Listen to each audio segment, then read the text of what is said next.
അമേരിക്കയും ഇസ്രയേലും ഇറാനുമായി രണ്ടാഴ്ചത്തെ വെടിനിർത്തൽ പ്രഖ്യാപിച്ചതോടെ ഇറാനും അതിന് സമ്മതം അറിയിച്ചതോടെ 40 ദിവസത്തെ ഇസ്രയേൽ ആക്രമണങ്ങൾക്ക് താൽക്കാലിക വിരാമമായിരിക്കുന്നു. ഇതോടെ രണ്ടാഴ്ചത്തേക്ക് ഹോർമൂസ് കടലിടുക്കിലൂടെയുള്ള കപ്പൽ ഗതാഗതം പുനരാരംഭിക്കാൻ ഇറാൻ അനുമതി നൽകിയിട്ടുണ്ട്. ഇത് ആഗോള എണ്ണവാതക വില താഴാനിടയാക്കും. ഗൾഫിലേക്ക് ചരക്കുകളെത്തും. അവശ്യ സാധനങ്ങൾ ഉൾപ്പെടെയുള്ള വസ്തുക്കളുടെ ക്ഷാമം ഉടൻ പരിഹരിക്കപ്പെടും. പക്ഷേ ഈ വെടിനിർത്തൽ എന്ത്, ഇതിലെ വ്യവസ്ഥകൾ എന്ത് എന്നതിനെക്കുറിച്ചെല്ലാം പല മുഖ്യധാരാ മലയാളം മാധ്യമങ്ങളും ഊഹാപോഹങ്ങളുടെ അടിസ്ഥാനത്തിലുള്ള വാർത്തകൾ പടച്ചുവിടുമ്പോൾ യഥാർത്ഥ വസ്തുതകൾ എന്ത് എന്ന് ജനങ്ങളെ അറിയിക്കണമെന്ന് തോന്നിയതുകൊണ്ടാണ് ഇത്തരമൊരു വിഷയത്തിലേക്ക് കടക്കുന്നത്. എന്താണ് വെടിനിർത്തൽ കരാർ? അതിലെ വ്യവസ്ഥകൾ എന്ത്? അത് ഭാവിയിൽ സൃഷ്ടിക്കുന്ന പ്രത്യാഘാതങ്ങൾ എന്ത് എന്നൊക്കെ വിശദമായി നമുക്കൊന്ന് പരിശോധിക്കാം. പാകിസ്ഥാന്റെ മധ്യസ്ഥതയിൽ നിലവിൽ വന്ന ഈ വെടിനിർത്തലിൽ എന്താണ് അമേരിക്ക ഭാഗികമായി സമ്മതിച്ച കാര്യങ്ങളെന്ന് ആദ്യം നോക്കാം. വെടിനിർത്തൽ നിബന്ധനകൾ പ്രകാരം ഇറാനെതിരായ സൈനിക ആക്രമണങ്ങൾ 2 ആഴ്ചത്തേക്ക് നിർത്തിവെക്കാൻ അമേരിക്ക സമ്മതിച്ചിട്ടുണ്ട്. അതുമാത്രമല്ല, ഇറാനിൽ നിന്ന് ന് 10 നിർദ്ദേശങ്ങൾ കൂടി ലഭിച്ചിട്ടുണ്ടെന്നും അത് ചർച്ചയ്ക്ക് അനുയോജ്യമായ അടിസ്ഥാനമാണെന്നും ട്രംപ് പറയുന്നുണ്ട്.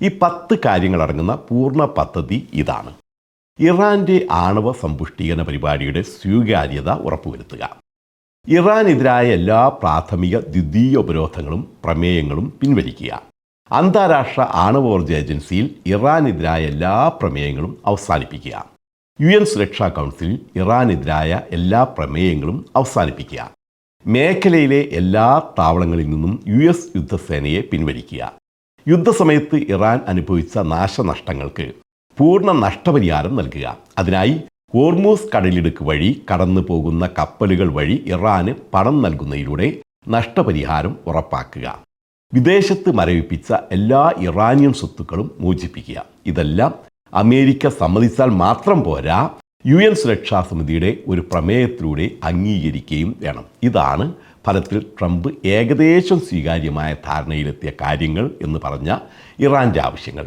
എന്നാൽ ഏതൊരു സമാധാന കരാറിലും ഇറാന്റെ ആണവശേഖരം ശ്രദ്ധിക്കപ്പെടും എന്ന് ട്രംപ് വീണ്ടും ഓർമ്മിപ്പിക്കുന്നുണ്ട്. അതായത് ആണവശേഖരം ഒഴിച്ചുള്ള എല്ലാ ഇറാൻ ആവശ്യങ്ങളും അംഗീകരിക്കപ്പെടാനാണ് സാധ്യത. രസകരമെന്ന് പറയട്ടെ, ഇറാന്റെ ബാലിസ്റ്റിക് മിസൈൽ സംഭരണത്തെക്കുറിച്ച് ഇവിടെ ഒന്നും പറയുന്നില്ല. മുമ്പ് ഇറാൻ തങ്ങളുടെ ബാലിസ്റ്റിക് മിസൈൽ പദ്ധതി നിയന്ത്രിക്കുകയോ കർശനമായി നശിപ്പിക്കുകയോ ചെയ്യണമെന്ന് വാഷിംഗ്ടൺ ആവശ്യപ്പെട്ടിരുന്നു. അതേസമയം ഇറാൻ തങ്ങളുടെ മിസൈൽ പദ്ധതി ചർച്ചയ്ക്ക് വിധേയമല്ലെന്ന് വ്യക്തമാക്കിയിട്ടുമുണ്ടായിരുന്നു. ഇതിൽ അമേരിക്ക വിട്ടുവീഴ്ച വരുത്തി എന്നർത്ഥം. ട്രംപ് തന്നെ പറയുന്നുണ്ട്, ഇറാൻ ഉന്നയിച്ചത് വളരെ നല്ല പോയിന്റുകളാണ്, അവയിൽ മിക്കതും പൂർണ്ണമായും ചർച്ച ചെയ്യപ്പെട്ടിട്ടുണ്ട് എന്നാണ്. പക്ഷേ ട്രംപ് തന്നെ പറയുന്നുണ്ട്, ഇറാൻ അവകാശപ്പെടുന്ന പരമാവധി ആവശ്യങ്ങളല്ല അവ എന്ന് മാത്രമല്ല, ചർച്ചകൾ നല്ലതല്ലെങ്കിൽ ഞങ്ങൾ വളരെ എളുപ്പത്തിൽ പോരാട്ടത്തിലേക്ക് മടങ്ങും എന്നും ട്രംപ് ഓർമ്മിപ്പിക്കുന്നുണ്ട്. ട്രംപ് വളരെ നല്ല പോയിന്റുകൾ എന്ന് പറയുന്നവ തന്നെ അംഗീകരിക്കാൻ തയ്യാറായാൽ ഈ യുദ്ധത്തിൽ വൻ നേട്ടം ഉണ്ടാകാനിരിക്കുന്നത് ഇറാനാണ്. കാരണം ആണവ സംഭരണം ഒഴിവാക്കാമെന്ന് ഇറാൻ നേരത്തെ സമ്മതിച്ചാണ്. അത് ഒരിക്കൽ കൂടി സമ്മതിച്ചാൽ ഇറാന് വലിയ നഷ്ടമൊന്നും ഉണ്ടാകാനില്ല. അതേസമയം ഉപരോധം നീങ്ങുന്നതോടെ ലോകത്തിന് മുഴുവനും എണ്ണ നൽകാൻ ഇറാന് കഴിയും. അതിലൂടെ ലോകത്തിലെ ഏറ്റവും സമ്പന്ന രാജ്യങ്ങളിലൊന്നായി ഇറാൻ വീണ്ടും മാറും.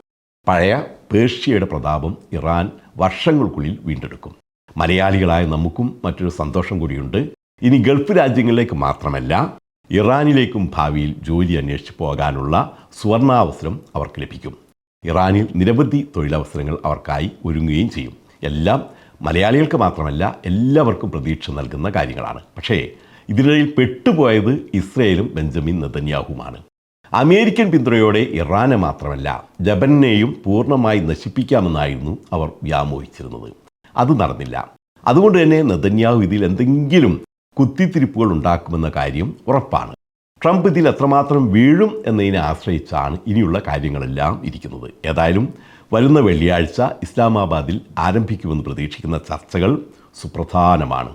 ഈ വെടിനിർത്തൽ കൂടുതൽ ഈടുനിൽക്കുന്നൊരു കരാറാക്കി മാറ്റാൻ കഴിയുമോ എന്ന ചോദ്യത്തിനുള്ള അന്തിമ ഉത്തരം അതായിരിക്കും നൽകുന്നത്. അതുവരെ എല്ലാം നല്ലതാവട്ടെ, സമാധാനമുണ്ടാവട്ടെ, ലോകാ സമസ്ത സുഖിനോ ഭവന്തു എന്ന് പ്രാർത്ഥനയോടെ നമുക്ക് കാത്തിരിക്കാം.